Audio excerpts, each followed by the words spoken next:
Delete ko to. And then, ito si member number 2. Okay, ito yung mga maraming nare-recruit. Ito si member number 3. Marami silang mga recruit, no? Kunyari yan, ganyan na. Okay, kahit saan ka sumali dyan, walang kaso yan dyan, okay? For example, nag-join ka kay member number 3. Nag-join ka kay member number 3 nung sabihin na lang natin June 1. June 1, okay? O, member number 3, meron na siya sigurong 100. Okay, si member number 2, meron na siyang 200. Si member number 1, meron na siyang, lagay na natin ng 700. Okay? Wala kasi member number 1.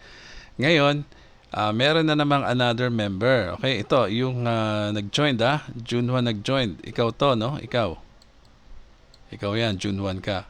Ngayon, kaibigan, yung kakilala mo, hindi nag-join din kay member number 1. Nag-join siya kay member number 1, pero ano na, June 19 na, no? June 19, okay? June 19 siya. Nag-join, ikaw June 1, okay? So, ito yung kaibigan mo. Magkaiba kayo ng sinalihan, ha? Magkaibigan kayo. Anyway, dito sa ating pre-launch, naka-float lahat tayo, no? Hindi pa inaayos ng system kung saan tayo malalagay. Ngayon, pag dumating ang July 1, no? Ganito mangyayari niyan. Kasi, sabi nung CEO, according sa sinabi niya, lahat ng mga top recruiters o performers ay ilalagay natin sa itaas ng matrix. Alam niyo ba, yung taas ng matrix, di ba, ganyan? Siyempre, hindi naman natin alam. Malay natin sa ibang bansa, ang dami na palang mga recruit, no? Pwedeng nasa ibang bansa yan, pwedeng sa Philippines, di ba? Ganyan, no? Magiging 4 dito. Ano to, mga slots, no? Mga bakanting slots yan, ha? Magiging 8 dito, di ba? Ganyan. And so on. Tama ba? 8 na ba to? Isa pa. Okay. And so on, no? Tapos, yan, levels siya, no? Magiging 16 dito. Dito 8, dito 4, ganyan, no? Naintindihan niyo naman lahat to, no? And then, 32 slots. Puro bakante yan. O ngayon, sa July 1, ikaw, tsaka yung kaibigan mo, no? Parehas kayo naging paid. Okay? Si June 1, tsaka si June 19.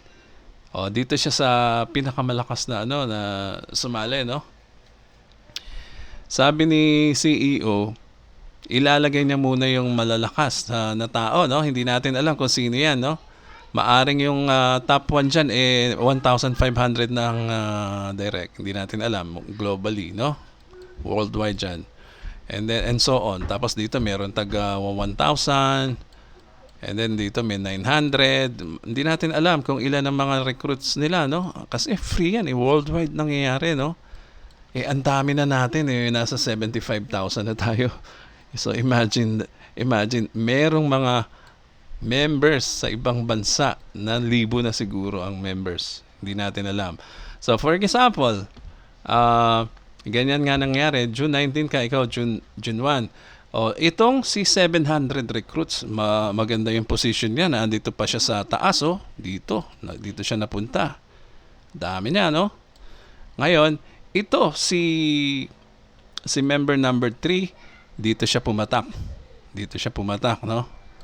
O ngayon, ikaw tsaka yung kaibigan mo, saan papatak? Ang sabi ni Global Premier, according sa date of registration daw, nung nag-registered siya as free, no? Pero parehong nag-upgrade, no? Nung itong dalawang to. So, ang mauuna, palagay nyo ba, ito si June 19 o si June 1? Siyempre, ito muna si June 1 ang papasok dyan sa unahan, no? Dahil siya ang maagap daig ng maagap ang masipag dito, no? So si June 1, papasok na siya diyan, no? Paid siya. Ngayon si June 19, saan pupunta? O sa susunod na slot na bakante, maaring diyan, o hindi natin alam kung may bakante diyan sa level na to, or kung wala na, dito na siya pupunta sa ilalim, no?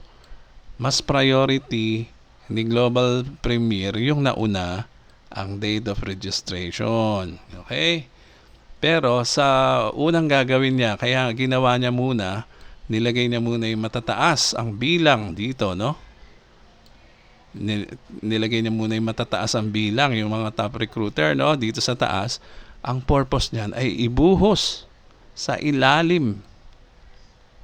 Yan, ibubuhos sa ilalim natin yung mga tao nila. Lahat yan ilalagay sa ilalim according sa date of registration. Yan.